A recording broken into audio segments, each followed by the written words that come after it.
दीप प्रज्वलन के लिए शिखा और परमेश्वर तक पहुंचाएगा। दीपक सूर्य का प्रतीक है। जिस प्रकार सूर्य अंधकार को मिटाता है, उसी प्रकार से दीपक भी अंधकार को मिटाता है।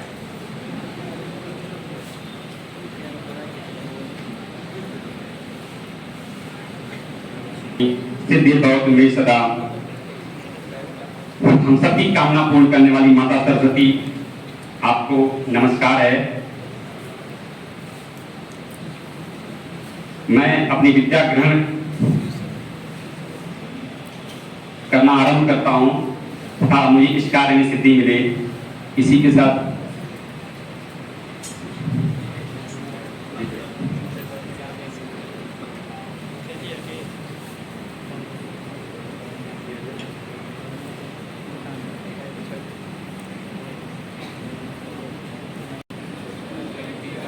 परंपरा के इस क्रम में मैं मनीषा और सोनम को आमंत्रित करता हूं सरस्वती वंदना के लिए। मनीषा और सोनम।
स्वागत के इस क्रम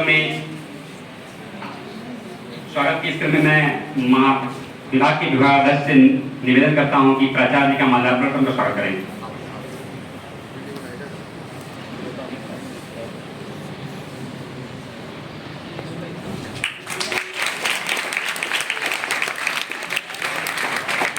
मैं मनोविज्ञान विभाग के प्रभारी अभिनेत्री विवेक कुमार साई से निवेदन करता हूं कि विभाग अध्यक्ष जी का स्वागत करें।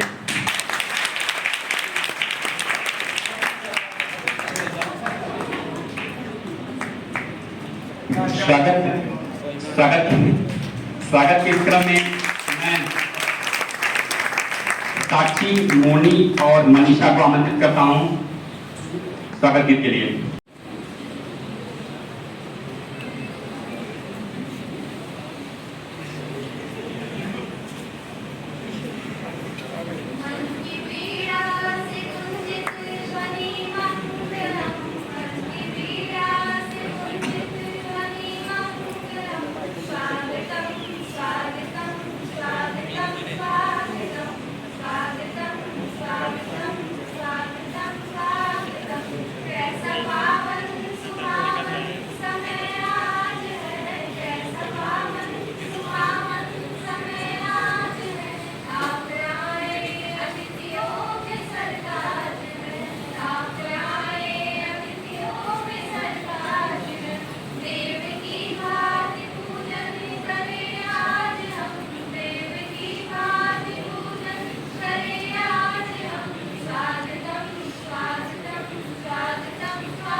अगली श्रृंखला में मैं दरक्षा को आमंत्रित करता हूं कि वो आए और मैं प्राचार्य जी से और विभागाध्यक्ष से निवेदन करता हूं कि प्राचार्य जी को मुख्य वक्ता को स्मृति चिन्ह और पुष्प गुच्छ देकर सम्मानित करें।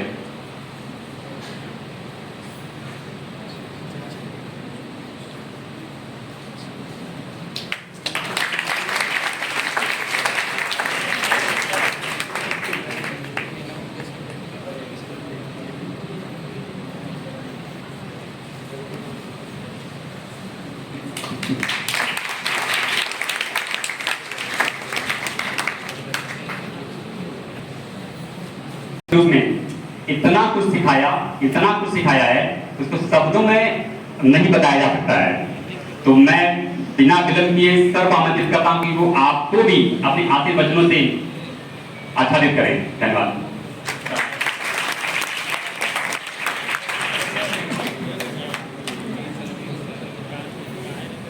प्राचार्य डॉक्टर ओम प्रकाश सिंह जी, जो अत्यंत कल्पनाशील, प्रबुद्ध, कर्मठ और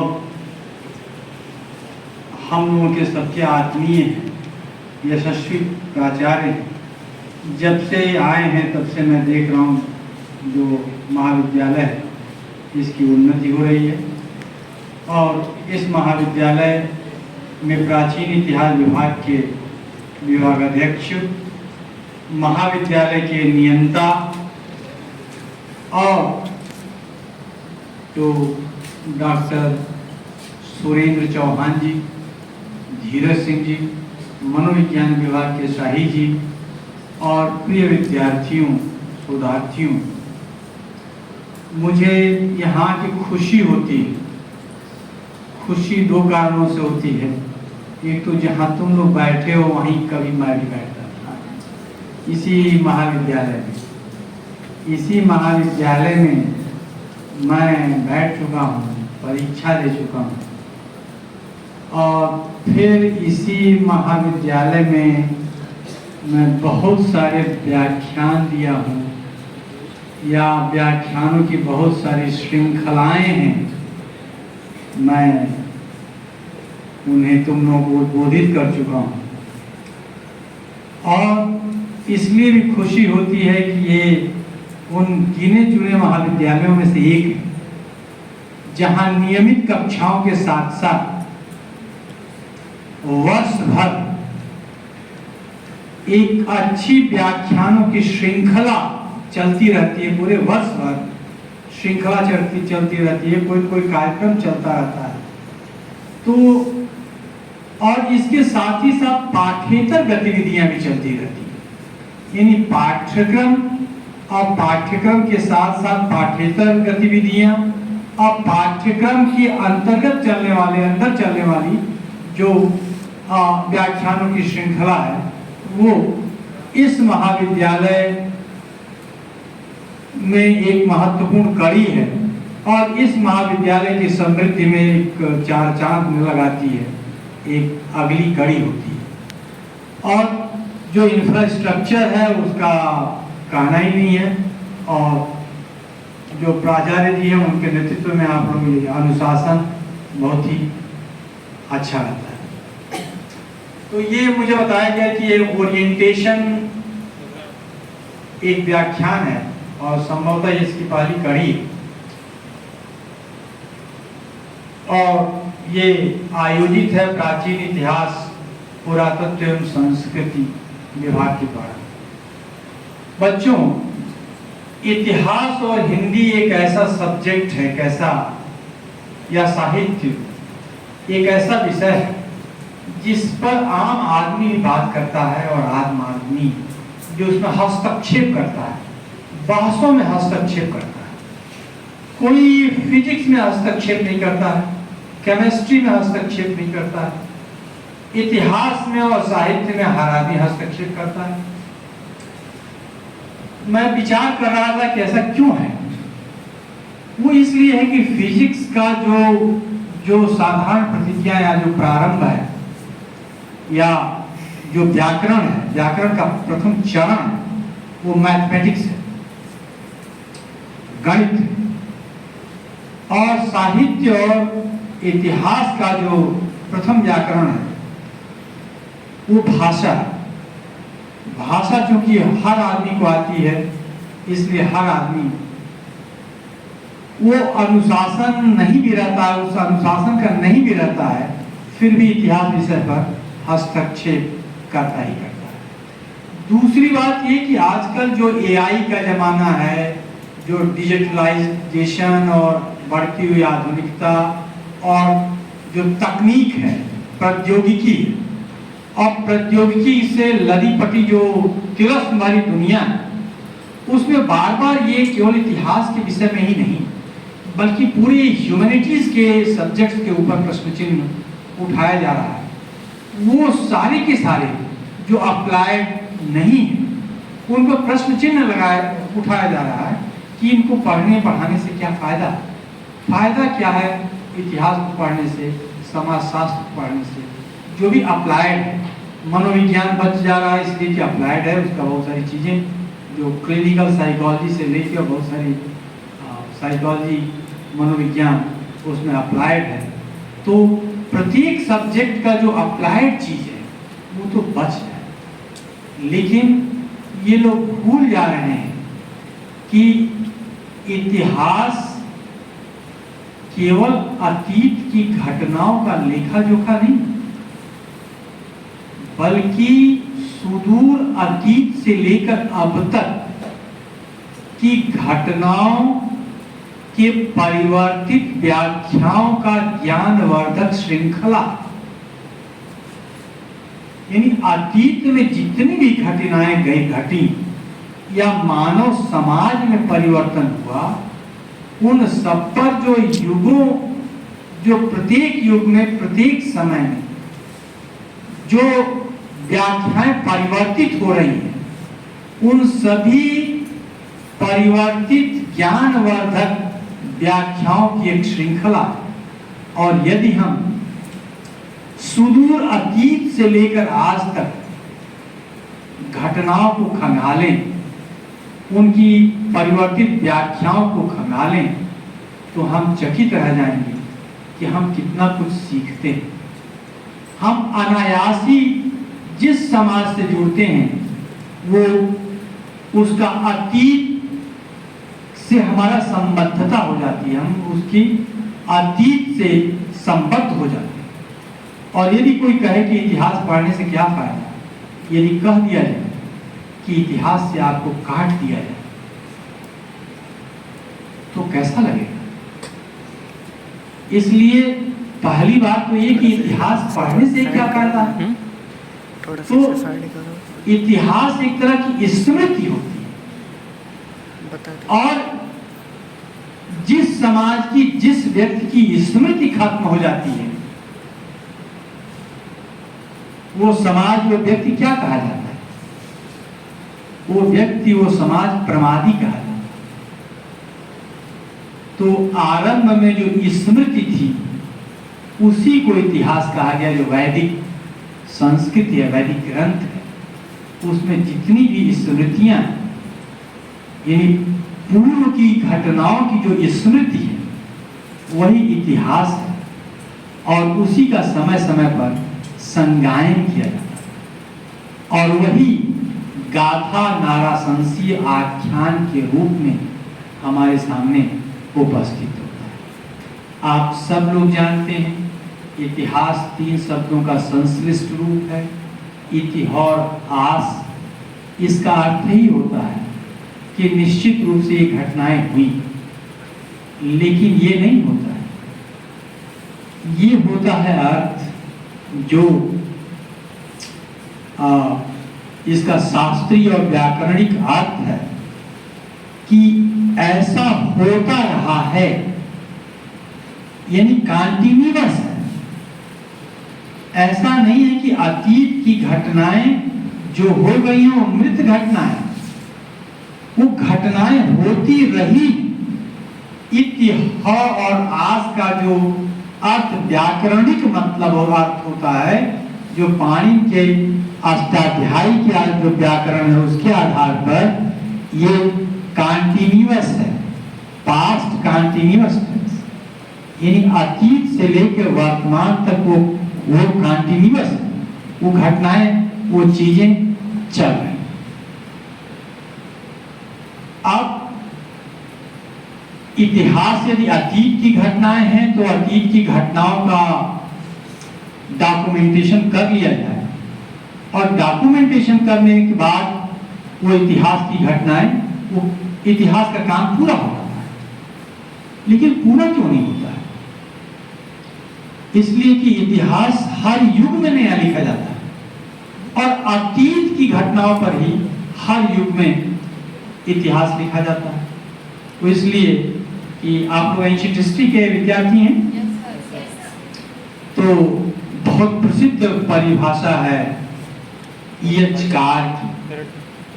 उनकी किताब है व्हाट इज हिस्ट्री, 1961 में छपी थी और उसकी जो बहुत ही कालजयी परिभाषा है वो ये है कि इतिहास अतीत के तथ्यों एवं इतिहासकार के मध्य एक चलने वाली अंतर क्रिया है। और उसी का दूसरा पार्ट है कि इतिहास अतीत और वर्तमान के मध्य चलने वाला एक अंतहीन संवाद है। It is a continuous dialogue between past and present, अतीत एवं वर्तमान। इसमें 4 चीजें हैं। पहले पार्ट में है इतिहास, अतीत के तथ्य, यानी इतिहास के तथ्य। इतिहास के तथ्य कहां से आते हैं? पास्ट से आते हैं, अतीत से आते हैं। और इतिहासकार कहां है? वर्तमान में। इसका अर्थ यह है कि वर्तमान में जो इतिहासकार है वो अतीत की घटनाओं के तथ्यों का विश्लेषण वर्तमान में बैठा हुआ करता है। और इतिहासकार हर समय बदलता रहता है। वो इतिहासकार जो 19वीं शताब्दी में था वो 20वीं शताब्दी में नहीं, उसकी दृष्टि बदलती रहती है। इसका मतलब इतिहासकार महत्वपूर्ण होता है, यानी इतिहास के तथ्य वही रहते हैं लेकिन इतिहासकार बदलते रहते हैं और इतिहासकार प्रभावित होता है किससे? वर्तमान से प्रभावित होता है, वर्तमान संदर्भ से, यानी देश और काल, भूगोल और समय, टाइम एंड स्पेस से प्रभावित होता है। और उसे एक शब्द में हम कहें तो उसे कंटेक्स्ट या संदर्भ कहेंगे। यानी इतिहासकार अपने परिवेश या संदर्भों से प्रभावित होता है। और उस संदर्भ में क्या चीज होता है? उस संदर्भ में विचारधाराएं, पैराडाइम्स होते हैं, प्रतिमान होते हैं, दृष्टिकोण होता है और विचारधाराएं होती हैं। हमारे यहाँ विचार, इन भारतीय संस्कृति में विचारधारा नहीं है, हमारे यहाँ मत शब्द का प्रयोग है। और दिट्ठी, बौद्ध ग्रंथों में दिट्ठी शब्द का प्रयोग है। दिट्ठी का मतलब दृष्टि, प्रोस्पेक्टिव्स, पैराडाइम्स। तो इतिहास की संरचना में आइडियोलॉजी, पैराडाइम और जो परिप्रेक्ष्य है, प्रोस्पेक्टिव्स, उसका विशेष महत्व होता है। कौन किस नजरिए से किस घटना को देख रहा है। जैसे इसी क्षेत्र की एक घटना है, सब लोग जानते होंगे कि भगवान बुद्ध का जो भगवान बुद्ध को अनाथपिंडक नामक सेठ ने 14 करोड़ स्वर्ण मुद्राओं को बिछाकर और उन्हें वो भूमि दान कर दिया। और इस बात का डिपिक्शन भरहुत, सांची से लेकर साहित्य में हुआ है। घटना क्या है, तथ्य क्या है? एक है, अनाथपिंडक 14 करोड़ स्वर्ण मुद्राओं को बिछाकर भूमि को खरीदता। इस आधार पर लोग कहते हैं, एक इतिहासकार, एक तरह के इतिहासकार कहता है कि पूर्वांचल में बहुत समृद्धि। इतिहासकार का दूसरा वर्ग कहता है कि नहीं, जब करोड़ों स्वर्ण मुद्राएं एक ही सेठ के पास इकट्ठी हो जाएंगी तो बाकी जनता का तो स्थिति ठीक नहीं रहेगी। और पाली साहित्य में करोड़पति सेठों का बहुत उल्लेख है। तो कुछ इतिहासकारों का कहना है कि जिस समाज में कोटि सहस्त्र धारण करने वाले सेठ हों, उस समाज में तो बहुत ज्यादा समृद्धि आम जन तक नहीं पहुंचेगी। तो तथ्य तो एक है,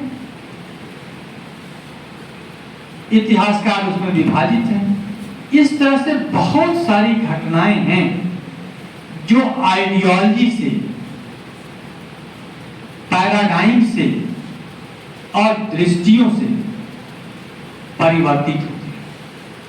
इसीलिए ईएचकार ने कहा कि इतिहासकार अतीत और वर्तमान के मध्य चलने वाला एक अंतहीन संवाद, ये रुकता ही नहीं। इसको थोड़ा और साफ करने के साथ ही मैं कुछ ऐतिहासिक घटनाएं बताता हूं। जैसे भारत के इतिहास पर या अतीत पर आधुनिक इतिहास लेखन का प्रारंभ हुआ किसके द्वारा? यूरोपियंस के द्वारा, अंग्रेजों। वो अंग्रेज भी दो तरह के थे।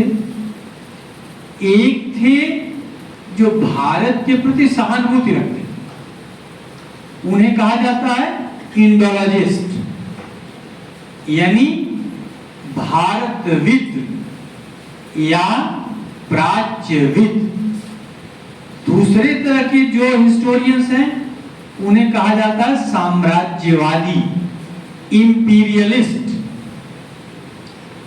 अब आरंभ में जब अंग्रेज आए तो उन्हें यहाँ प्रशासन करना था, और प्रशासन करने की अपनी जरूरतें होती हैं, अपनी आवश्यकताएं।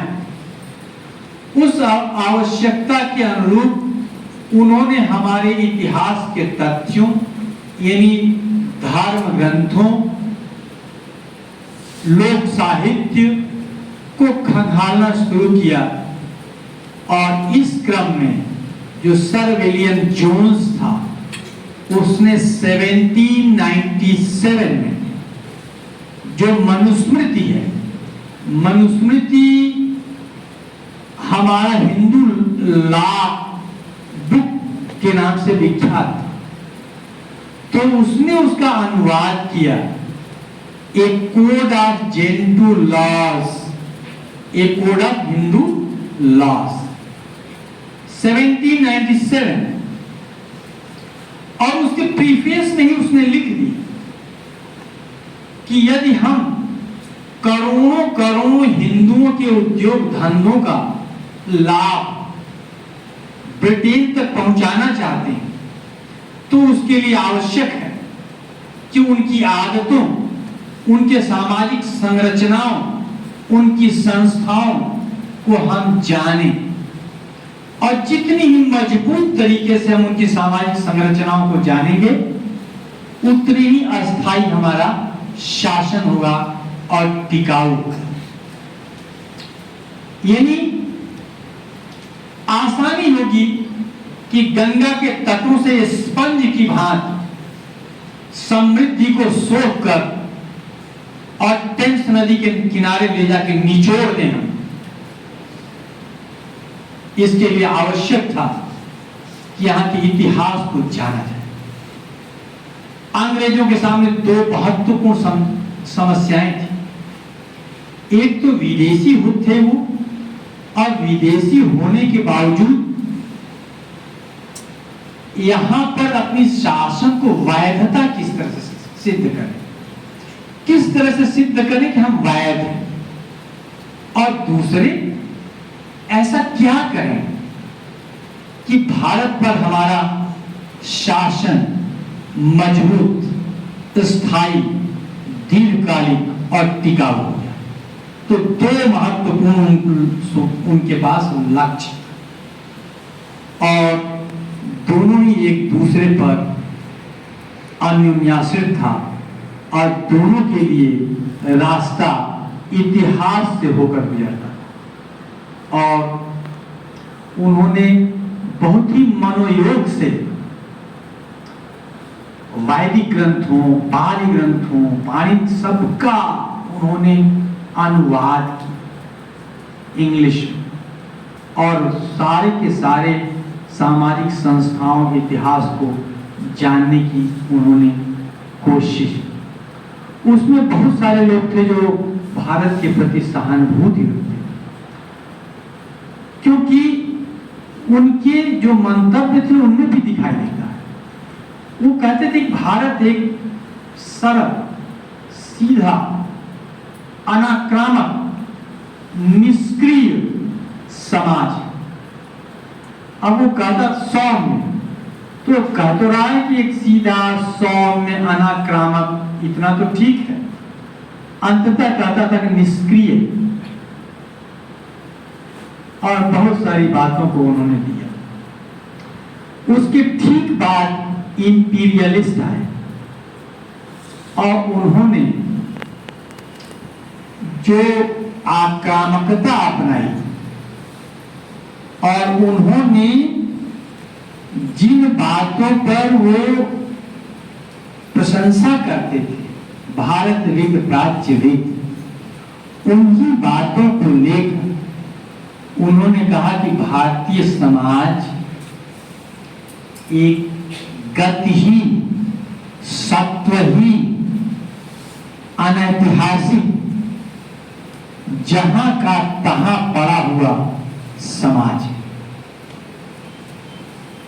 इसी के गर्भ से उभर कर आया व्हाइट मैन बर्डन, यानी हम अंग्रेज आए हैं तुम लोगों का, तुम्हें निष्क्रिय से सक्रिय कर, गतिहीनता से गतियुक्त कर, अनैतिहासिक सत्वहीन समाज से सत्वयुक्त और ऐतिहासिक समाज बनाने हैं, ये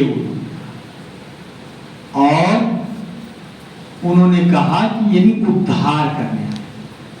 अब थोड़ा दूसरा पहलू देखिए, एक है इवेंजलिस्ट,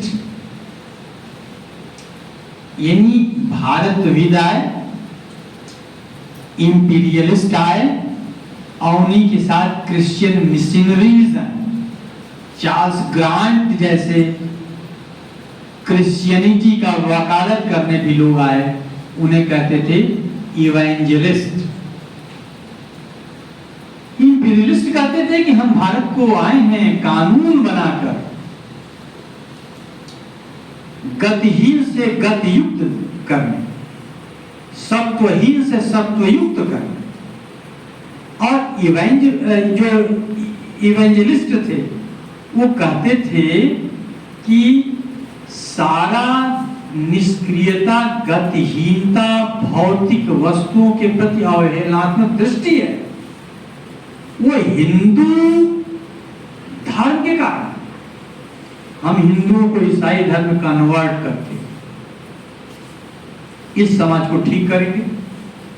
तो सब लोगों ने भारतीय समाज को ठीक करने के लिए, वैधता स्थापित करने के लिए उन्होंने एक अलग तरह की व्याख्या की। इतिहास के तथ्य वही थे और उन धर्म ग्रंथों से अपनी जरूरतों के हिसाब से तथ्यों को निकाल कर और अपनी व्याख्याएं वो कर, और हिंदुस्तान में रहना वैध मान रहे और इस तरह से अस्थाई टिके रहने को एक जस्टिफाई कर रहे हैं।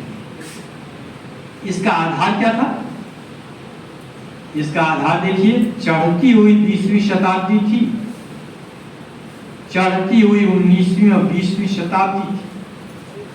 वो धर्म ग्रंथों से निकाल निकाल के कहा जा रहा था हमारे हिंदुओं में तो स्त्रियों को कोई अधिकार नहीं। जाति व्यवस्था है जिसमें एक वर्ग को अस्पृश्य बना दिया गया।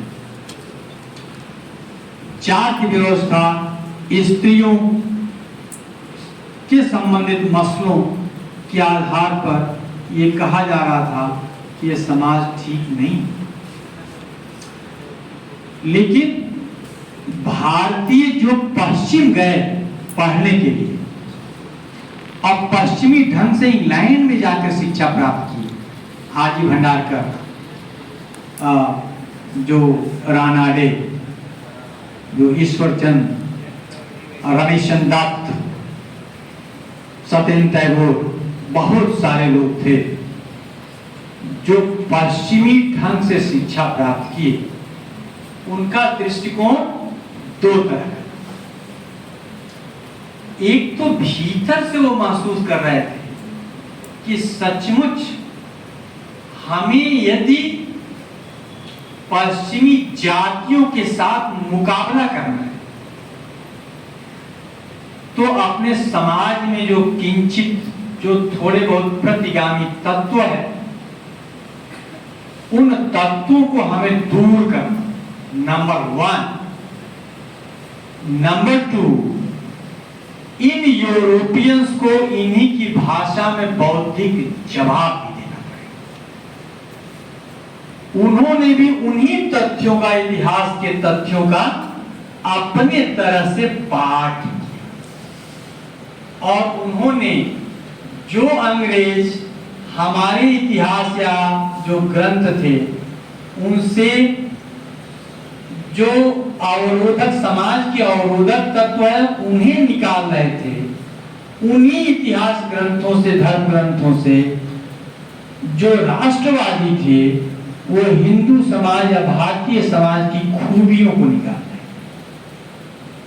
जब स्त्रियों की बात करते थे तो वहीं उसी मनुस्मृति में यत्र नार्यस्तु पूज्यंतो को ले रहे थे, बहुत सारी ऋचाओं को ले रहे थे, वैदिक ऋचाओं को ले रहे थे कि मेजरायु पर विवाह होता था, ये था। या हमारे यहाँ जाति व्यवस्था बेहतर कार्य विभाजन का एक जरिया है, उपनिषदों की चर्चा कर रहे थे। लेकिन ये समझ तो वो रहे ही थे कि समाज में हमें सुधार करना चाहिए। बच्चों, उसमें बहुतों की उम्र 20-20 साल, 22-22 साल। उन्होंने सती प्रथा को रोका, विधवाओं के साथ विवाह किया, अपने परिवार में आंदोलन किए कि हम बाल विवाह अपनी बहन का, अपनी भतीजी का होने नहीं देंगे, पर्दा प्रथा का विरोध किया। उन्होंने अंग्रेजों को प्रतिवेदन दिया। नंबर 1। नंबर 2, जो सबसे बड़ी बात थी जो इतिहास में घटित हुई वो ये थी कि इन राष्ट्रवादियों ने यूरोपीय विचार तंत्र के समानांतर एक भारतीय विचार तंत्र खड़ा किया।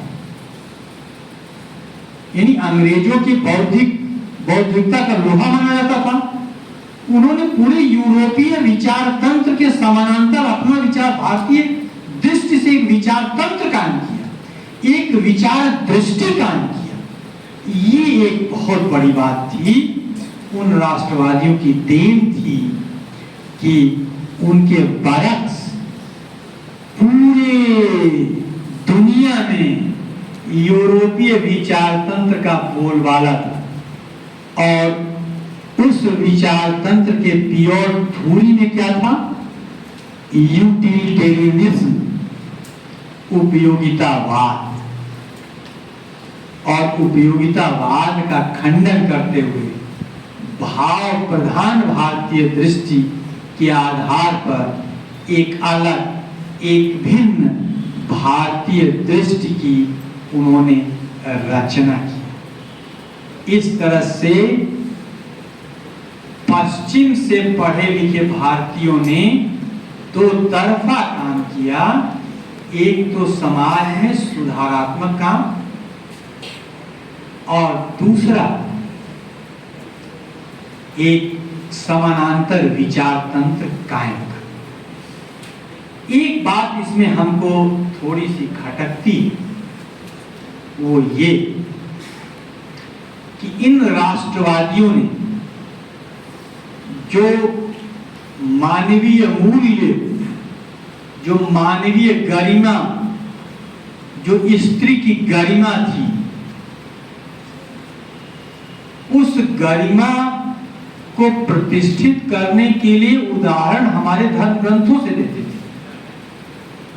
यानी सती प्रथा को बंद करने का वो जो प्रतिवेदन दिया अंग्रेजों को, उन्होंने कहा कि नहीं, हमारे धर्म ग्रंथों में, प्राचीन धर्म ग्रंथों में सती प्रथा थी ही नहीं, ये तो बहुत बाद की चीज है, मुस्लिम्स के आने की बात चीज है।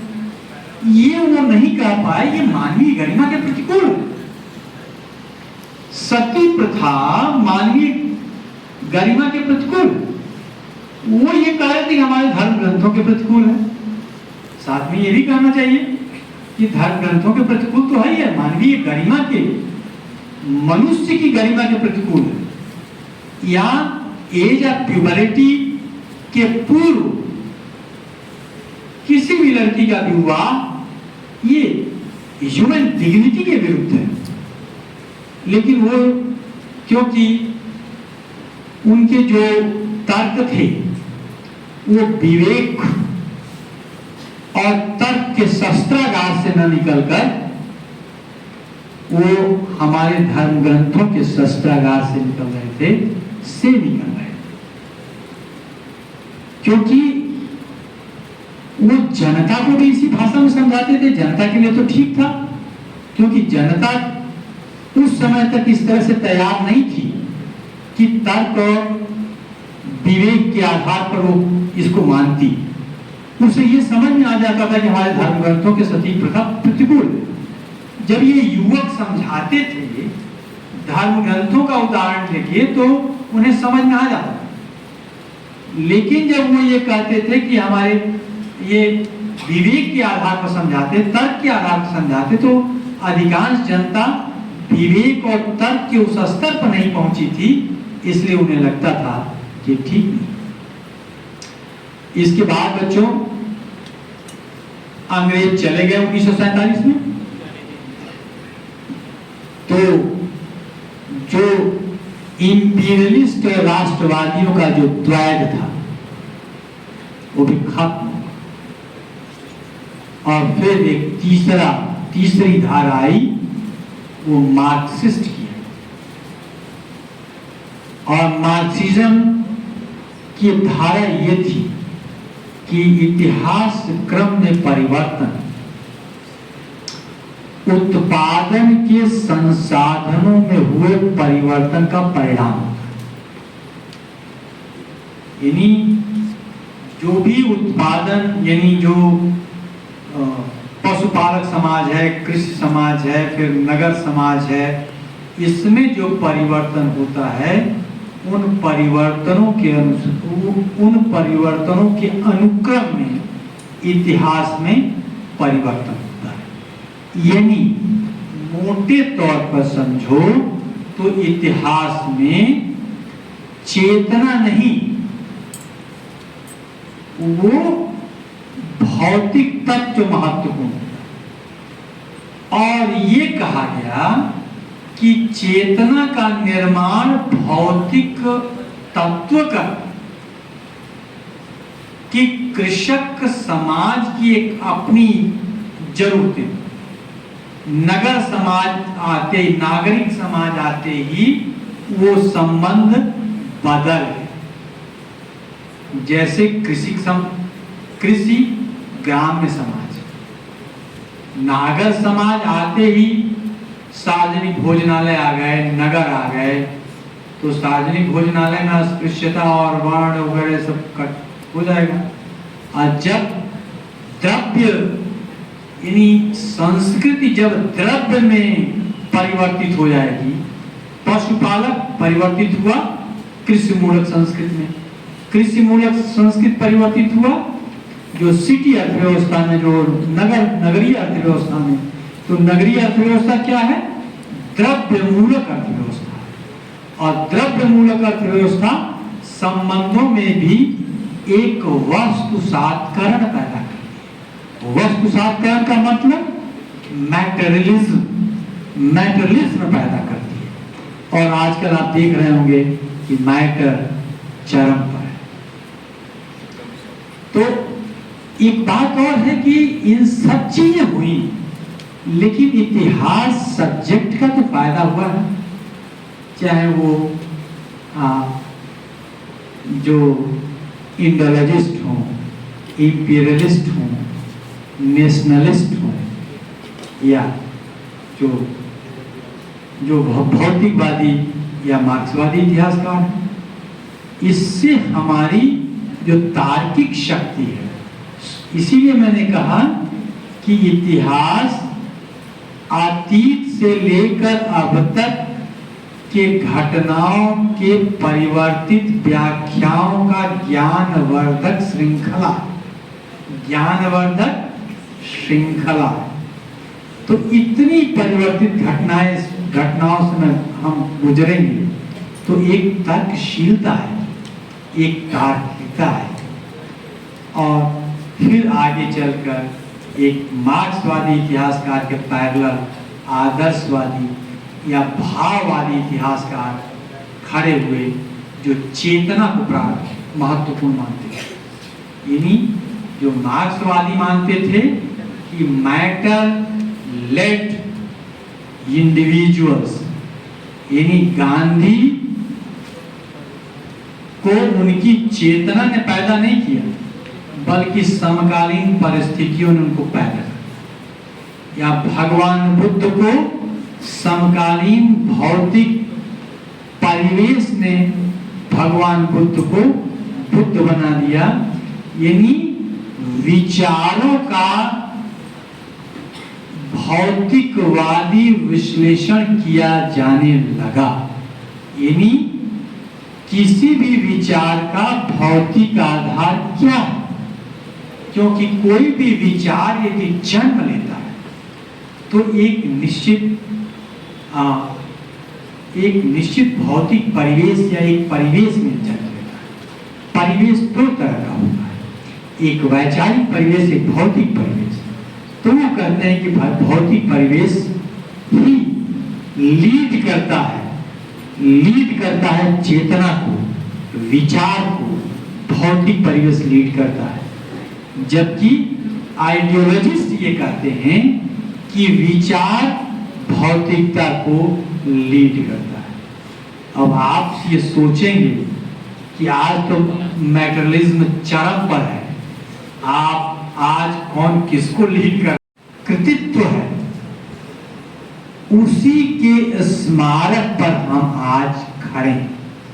आज हम जो कुछ हैं वो विगत मनुष्यों के कृतित्व या सृजनशीलता का ही परिणाम है।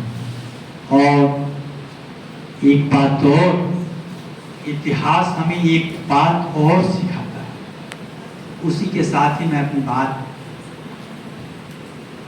खत्म करूंगा, क्योंकि मैं भी अध्यापक हूं और मैं जानता हूं, 33 वर्षों से हूं, और मैं जानता हूं कि 25-30 मिनट के बाद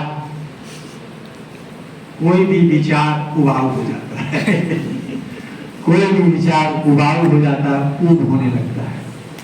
तो ये इतिहास हमें ये सिखाता है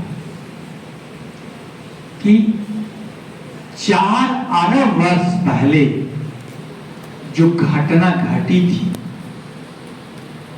और उस घटना के परिणाम स्वरूप पदार्थ, ऊर्जा, देश और काल निर्मित हुए थे।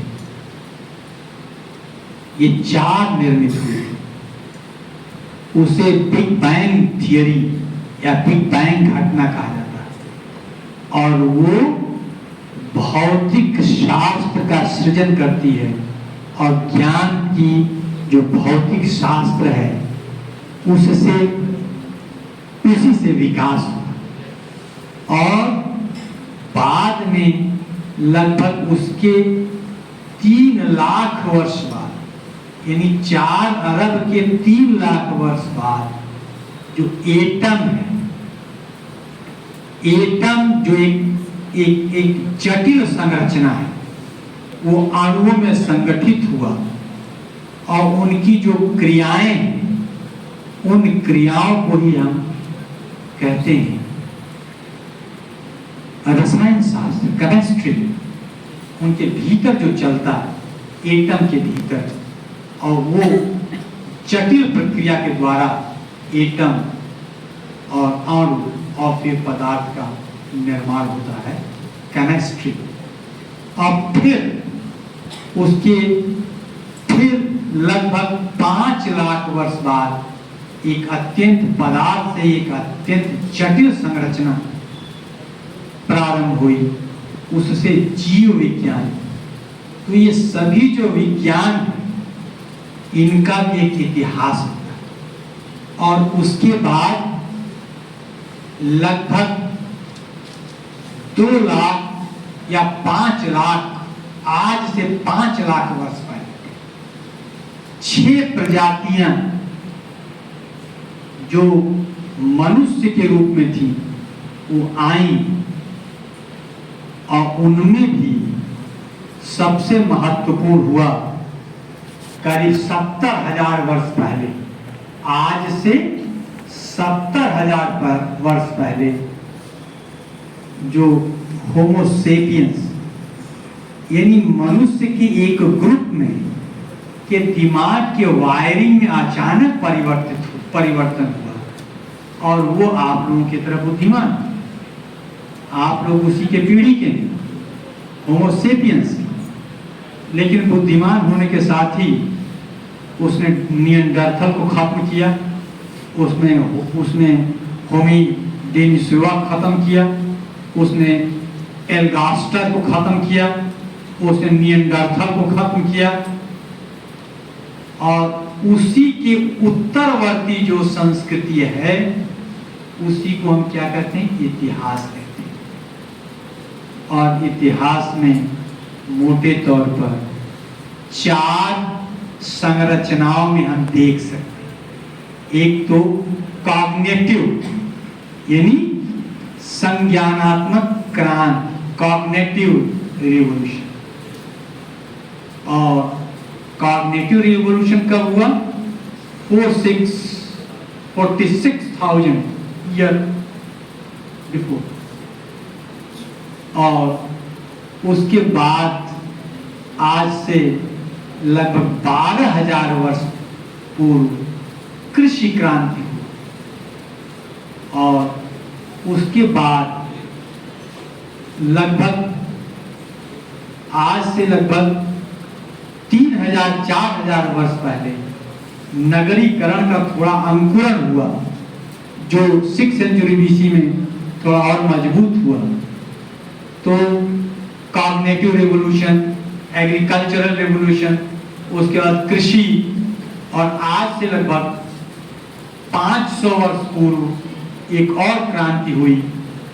यदि हम वो क्रांति कोपरनिकस से मान लें, हम वो क्रांति गैलीलियो से मान लें या डार्विन से मान लें, तो लगभग मोटे तौर पर हम 500 या 600 ईसा पूर्व से वैज्ञानिक क्रांति, और वैज्ञानिक क्रांति ने वो कच्चा माल जो तैयार किया था 600 वर्ष पहले, 700 वर्ष पहले, और आज वो AI के रूप में चरम पर है।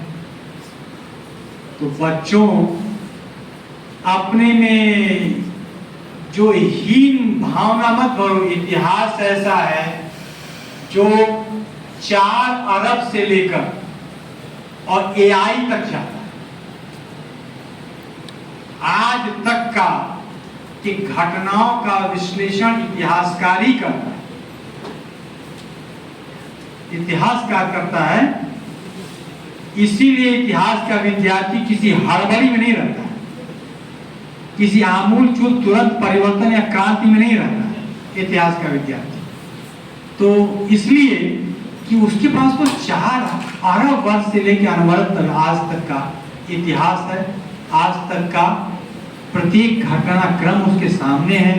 तो वो किसी हड़बड़ी में, किसी जल्दीबाजी में नहीं रहता है और घटनाओं को एक चिंतक की भांति, एक विश्लेषक की भांति देखता है और अपने तरह से बुनता है। मैं समझता हूँ कि बहुत समय हो गया है और खुश हो गए तुम लोग, मैं जानता हूँ मैं जानता हूँ तुम लोग खुश हो गए, लेकिन बहुत अच्छा है तुम्हारा विद्यालय। तुम लोग बहुत भाग्यवान हो, बहुत सारे लोग ये नहीं करा। तुम लोगों को थोड़ा ऊब हो रहा होगा, लेकिन बहुत अच्छा है। बहुत थोड़े विद्यालयों में से एक हो जो ये लोग इतना आजकल तो बहुत सारे लोग खाली होते हैं, लेकिन किसी को ऐसा भाव ही नहीं जगता है कि बच्चों को किसी को बुला के पढ़वा दें या पढ़ें। मैं प्राचार्य जी को बधाई देता हूँ और मैं चाहता हूँ कि और भी सब्जेक्ट्स में इस तरह का चलता रहे और थोड़ा अप्लाइड चीज़ें भी चलती रहें और तुम लोग इसको सीखो। और क्योंकि तुम लोगों के बीच में जाता हूँ तो खुश भी हो जाता हूँ और दुखी भी हो जाता हूँ। खुश इसलिए जब हो जाता हूँ, तुम लोगों का मतलब ऊर्जा के बीच में जाना। तो हर आदमी ऊर्जा के बीच जाकर खुश हो जाता है। थोड़ा दुखी इसलिए जाता हूँ कि तुम लोग समझते नहीं हो जो परिवर्तन हो रहा है, जो नई परिवर्तन हो रहा है, समाज में जो परिवर्तन हो रहा है, उन परिवर्तनों से तुम लोग वाकिफ नहीं। तो तुम लोग वेटिंग रूम की तरह इसका इस्तेमाल न करो। तुम लोग स्वयं सोचो, अखबार पढ़ो और तुम स्वयं सोचो तुम्हें क्या करना है, क्योंकि बहुत तेजी से परिवर्तन हो रहा है। तो बस मैं प्राचार्य आप लोगों का वो समय लिया मैंने।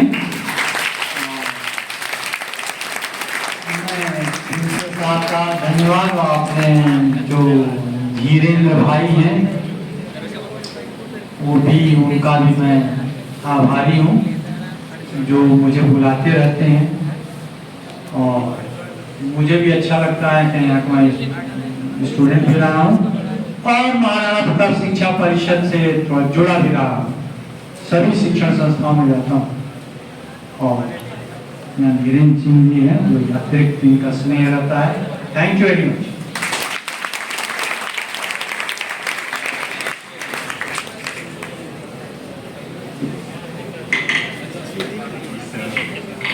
सार्वजनिक व्याख्यान के लिए बहुत बहुत धन्यवाद सर।